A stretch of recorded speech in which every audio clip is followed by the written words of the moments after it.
Hello दोस्तों, स्वागत है आप सभी का टू द पॉइंट के मेडिवल इंडियन हिस्ट्री के सेशंस में। हमने ऑलरेडी 9 चैप्टर ख़त्म किए हुए हैं। मैं आपसे रेकमेंड करूंगा कि पहले आप जाकर वो 9 चैप्टर्स देखें ताकि आप भी उस टाइमलाइन को फॉलो कर सकें जिस टाइमलाइन को हम फॉलो कर रहे हैं। हमने पिछले चैप्टर में तमाम जितने भी ग्रेटर मुगल्स हैं उनके बारे में पढ़ाई की थी। हमने देखा कि किस तरीके से बाबर ने इस्टेब्लिश किया हुआ था मुगल डायनेस्टी को। हमने देखा कि किस तरीके से अकबर के रिलीजियस टॉलरेंस और फिर दूसरे पॉलिसीज से जो है एक्सपैंड किया जा रहा था, टेरिटोरियल एक्सपेंशन हो रहा था अच्छे तरीके से। हमने देखा कि जहांगीर के कार्यकाल में मिनिएचर पेंटिंग्स जेनिथ पर पहुंचते हैं और औरंगजेब की कहीं ना कहीं स्क्यूड पॉलिसी की वजह से मुगल्स का डाउनफॉल शुरू हो जाता है। हम आज के चैप्टर में उन्हीं ग्रेटर मुगल्स के बारे में पढ़ेंगे कि उनका कंट्रीब्यूशन इंडियन सोसाइटी को किस तरीके से था और किस लिए जो है उन्हें one of the most glorious phases of Indian history कहा जाता है। तो आइए आज का चैप्टर शुरू करते हैं। Administration considered to be one of the most best aspects of Mughal dynasty was administration। तो आइए एडमिनिस्ट्रेशन के बारे में जानते हैं। The Mughal emperors assumed the title Padshah, Emperor, a symbolic gesture of not accepting Islamic caliphates as their overlords। उस ज़माने में जितने भी मुस्लिम डायनेस्टीज, मुस्लिम एम्पायर्स होते थे, वो सभी अपनी सुजारनिटी और सावरनिटी को इस्लामिक खलीफा के नीचे रखते थे। यानी कि जो ज़्यादातर उस वक्त इराक़ और ईरान में, पर्शिया के एरिया में और अरब के एरिया में खलीफा हुआ करते थे, उनके कोऑपरेशंस बहुत ही अच्छे हुआ करते थे और उन्हें अपना हेड मानते थे। लेकिन मुग़ल डायनेस्टी के बादशाह जो थे वो इससे हटकर थे, यानी कि वो खलीफ को अपना ओवरलॉर्ड नहीं मानते थे, वो खुद को सुप्रीम और सॉवरेन कहते थे। इसीलिए वो टाइटल बादशाह फिर एम्परर अज्यूम किया करते थे। हमने जब तुगलक के बारे में बात किया, हमने देखा कि फिरोज शाह तुगलक ने जो है वो बहुत ही कोशिश की थी खलीफ के साथ अच्छे संबंध बनाने के लिए। तो दिल्ली सल्तनत जो है वो ज़्यादातर अच्छे संबंध बनाए रखने की कोशिश करते थे खलीफा से। लेकिन ये कॉन्सेप्ट कहीं ना कहीं मिस होता है मुग़ल एडमिनिस्ट्रेशन में, क्योंकि ये खुद को इंडिपेंडेंट और सॉवरेन कहते थे। Islamic law prevailed but emperor had free hand to attend arbitrary matters of ruling. हमने जब दिल्ली सल्तनत में पढ़ा तो देखा कि किस तरीके से जवाबित्स बनाए जाते थे। तो जवाबित्स का इस्तेमाल सबसे ज़्यादा इन्हीं मुग़ल के टाइम फ्रेम में किया जाता था, क्योंकि मेन जो रूलिंग हुआ करता था वो इस्लामिक शरीयत के हिसाब से चलता था। लेकिन मेजॉरिटी हिंदू होने की वजह से एम्परर को एक फ्री हैंड दिया गया था कि वो किसी भी तरीके का लॉ और लेजिस्लेशन ला सकते हैं। Emperor had two main duties, that is Jahanbani, protection of state, and Jahangiri, that is empire expansion। तो प्राइमरली बादशाह को जो है वो 2 ड्यूटीज इंटरेस्ट किए गए थे। सबसे पहला तो स्टेट का प्रोटेक्शन और दूसरा स्टेट का expansion.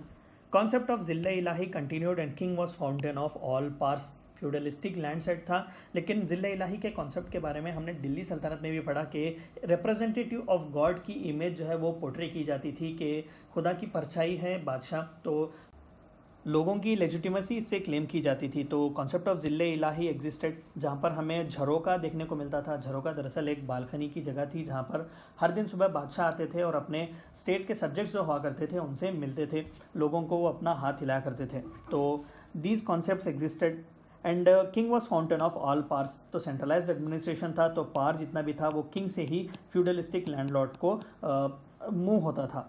Mir Bakhshi was in charge of military. One of the most prominent aspects was military development. तो मिलिट्री को भी बहुत ही अच्छा डेवलप किया गया था, जहाँ पर मीर बख्शी दरअसल एक डिफेंस मिनिस्टर भी आप कह सकते हैं। कमांडर इन चीफ अगेन बादशाह हुआ करते थे, लेकिन मिलिट्री चीफ जो थे वो मीर बख्शी थे।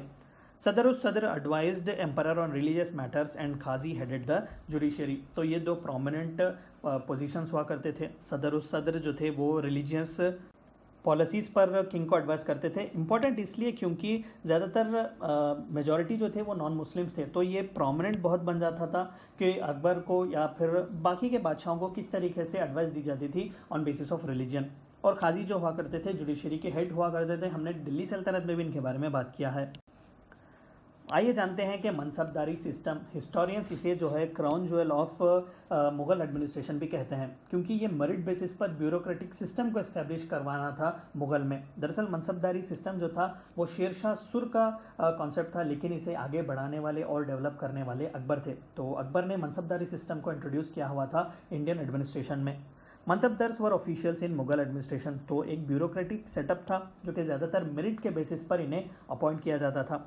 Those nobles who joined Mughal services were enrolled as mansabdars। तो रिक्रूट किए जाते थे ये।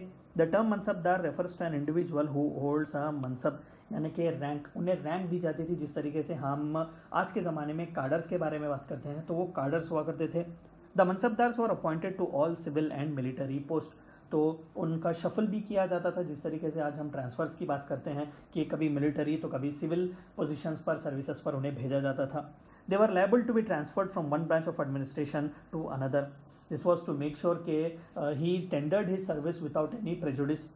They were ranked on basis of Zaat and Sawar. Example, a Mansabdar with 5000 Zaat and 2000 Zawar.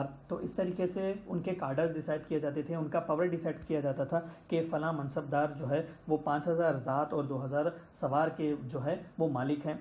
दरअसल ये मनसबदार जो थे वो फ्यूडलिस्टिक लैंडलॉर्ड्स की तरह भी बिहेव करते थे और चाहिए था कि वो मिलिट्री को भी मेंटेन करे, तो उसी पार्ट में वो हॉर्सेस, एलिफेंट्स है, जितने भी इन्फेंट्री, आर्टिलरीज है, उन्हें मेंटेन भी करते थे। तो उसी के बेसिस पर उनके ज़ात और सवार जो थे वो बढ़ा दिए जाते थे।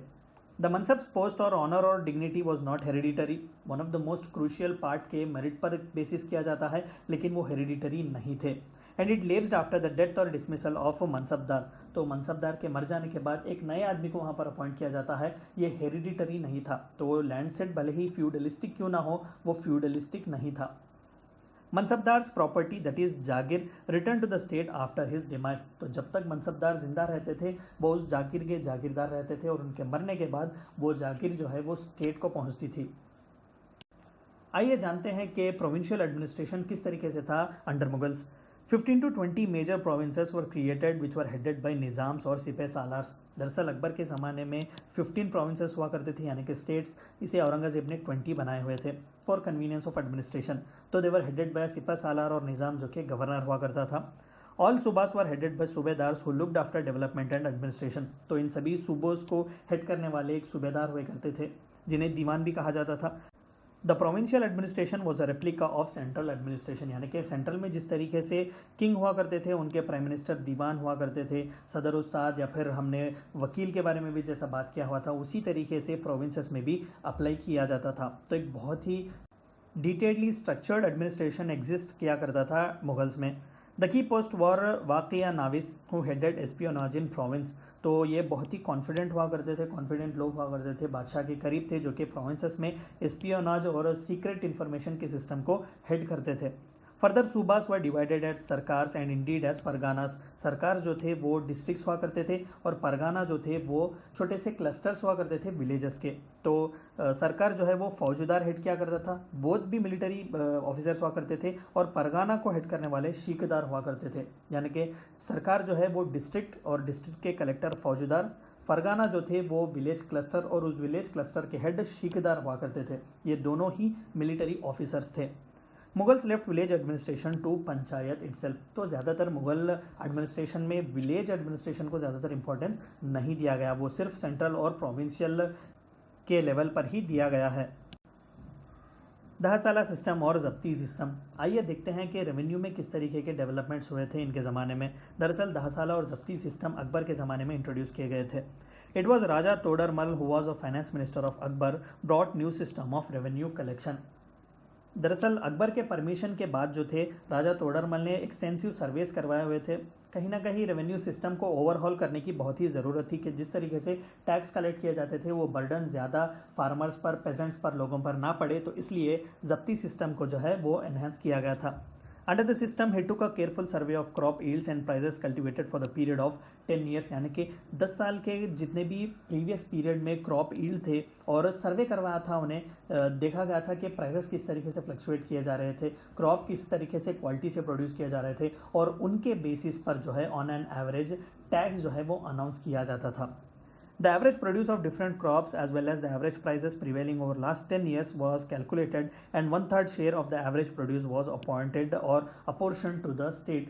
तो 10 साल के प्रीवियस ईयर्स के जितने भी क्रॉप प्रोडक्शन थे, क्रॉप क्वालिटी था, लैंड असेसमेंट था, उसे लेकर उसके एवरेज को जो है एक अमाउंट कैलकुलेट किया जाता और उससे 1/3 हिस्सा जो हुआ करता था वो स्टेट का रेवेन्यू था, यानी कि टैक्सेस था। तो this was considered to be one of the most genius parts of the Mughal revenue system. Each province was divided into revenue circles or dastur with their own rates of revenue and a schedule of individual crops और दस्तूर आमाल। तो each crop को जो है अलग अलग rate fix किए जाते थे, ईच क्रॉप के क्वालिटी को पकड़ के रेट फिक्स किए जाते थे और प्रोड्यूस को पकड़कर फार्मर पर जितना टैक्स लगाना जाता था उतना ही लगाया जाता था। And this was done in the entire empire, ना कि सिर्फ सेंट्रल, इवन प्रोविंसेस में भी। Historians considered this to be the best reform ever brought by Mughals in India. तो मनसबदार सिस्टम और रेवेन्यू में जब्ती सिस्टम जो है वो क्राउन ज्वेल्स माने जाते हैं मुगल एडमिनिस्ट्रेशन के। Art and architecture under Mughals, जिनके लिए आज भी मुगल्स याद किए जाते हैं, आइए उनके बारे में पढ़ते हैं। ये लाल किला है, ये ताजमहल है। Large scale constructions of building started during the reign of emperor Akbar. He built Fatehpur Sikri palace cum fort, Buland Darwaza, Jodhabai's palace, Panchmahal and Humayun's tomb. दरअसल पिछले चैप्टर में हमने बाबर और हुमायूं की ज़िंदगी देखी। ज़्यादातर उनका कार्यकाल या तो पावर कंसोलिडेट करने में जाता था या फिर कहीं ना कहीं रेबेलियंस थे, लड़ाई झगड़ा था, ओवरथ्रोज थे, तो ज़्यादातर उन्हें मौका नहीं मिलता था कंस्ट्रक्शंस करने का। तो सबसे पहले कंस्ट्रक्शंस अकबर के ज़माने में शुरू हुए थे। तो देखिए उन्होंने कई कंस्ट्रक्शंस किए हुए। फतेहपुर सिकरी जो है जो आज के आगरा के करीब है, और उन्होंने बुलंद दरवाज़ा जो कि गुजरात में बनाया हुआ था, जोधाबाई पैलेस, पंचमहल, हुमायूंस टॉम्ब जो है वो दिल्ली में है, वो भी इन्होंने ही बनवाया था, जिसे आज भी one of the most phenomenal Indo Islamic architecture कहा जाता है। Mughal architecture reach zenith during the time of Shahjahan, who built Taj Mahal at Agra, red fort at Delhi with Rang Mahal, दीवान आम एंड दीवान खास, मोती मस्जिद, जामा मस्जिद। दीवान आम जो था वो एक प्लेस हुआ करता था बड़ा सा, जहाँ पर आम लोगों के साथ बादशाह जो है वो हर फ्राइडे मिला करते थे, और दीवान खास जो था वो कॉन्ग्रीगेशनल एरिया था जहाँ पर ख़ास लोगों के साथ, इंपॉर्टेंट नोबल्स के साथ वो मिला करते थे। One of the quite important feature which was introduced by Shahjahan, तो ये भी उन्हीं के कार्यकाल में किया गया था। Mughals used Persian Islamic elements of architecture such as geometrical and floral designs, Quranic inscriptions, Charbagh style of gardens. They used huge domes and semi-domes for top layers of constructions. आप देख सकते हैं कि बड़े बड़े डोम्स जो थे वो बनाए जाते थे। यहाँ पर छत्रीस भी आपको देखने को मिलते हैं। दरअसल ये हिंदू एलिमेंट था इस्लामिक आर्किटेक्चर में। तो पर्शिया को पर्शियन का इन्फ्लुएंस बहुत ही ज़्यादा हुआ करता था उस वक्त के आर्किटेक्चर में। तो कई पर्शियन कंस्ट्रक्शंस करने वाले, कई पर्शियन आर्किटेक्चर जो थे वो हिंदुस्तान में आए हुए थे। तो एक लार्ज स्केल पर कंस्ट्रक्शन को है बढ़ावा दिया गया था मुग़लों के ज़माने में। आज कई ऐसे साइट्स हैं जो यूनेस्को के वर्ल्ड हेरिटेज साइट्स भी माने जाते हैं, which are constructions of Mughal. Paintings, तो ये जानते हैं one of the most phenomenal aspects of Mughal administration which was painting. They belong to category of miniature paintings. दरअसल हिंदुस्तान के पेंटिंग्स दो कैटेगरीज में बांटे जाते हैं, एक म्यूरल पेंटिंग्स और मिनिएचर पेंटिंग्स। म्यूरल पेंटिंग्स जो होते हैं वो वॉल्स पर किए जाते हैं। दरअसल रफनेस बहुत ज़्यादा होता है सरफेस का, लेकिन मिनिएचर पेंटिंग्स जो है वो स्मूथ सरफेस पर किए जाते हैं, जैसे कि पेपर हो या कैनवास हो या फिर क्लॉथ हो। तो मुग़ल पेंटिंग्स जो थे वो दूसरे कैटेगरी के यानी कि मिनिएचर पेंटिंग्स को वो रिप्रेजेंट करते थे। तूतीनामा और tales of parrot is considered as the first art work of Mughal school. आप देख सकते हैं ये तूतीनामा का एक पेंटिंग है जहाँ पर एक रानी एक तोते से बात कर रही हैं। तो it is considered to be the first art work of school. Akbar's reign 1556 to 1605 ushered a new era in Indian miniature paintings, whereas under Jahangir it reached its zenith. Jahangir खुद एक बहुत ही पेंटर थे, आला दर्जे के मिनिएचर पेंटिंग बहुत ही अच्छे बनाया करते थे। Shah Jahan continued the patronage but Aurangzeb neglected it. Shah Jahan ने भी रॉयल पैट्रोनेज तो दिया लेकिन आर्किटेक्चर को ज़्यादा दिया, जहां पर ताजमहल जैसा एक आर्किटेक्चर हमें मिलता है। लेकिन औरंगजेब जो थे वो पूरे जितने भी उनके प्रेडिसेसर्स के पॉलिसीज़ थे उन्हें अपोज करने वाले थे। तो पेंटिंग्स, गाना बजाना, म्यूज़िक, लिटरेचर तमाम जो था वो कम था औरंगजेब के ज़माने में।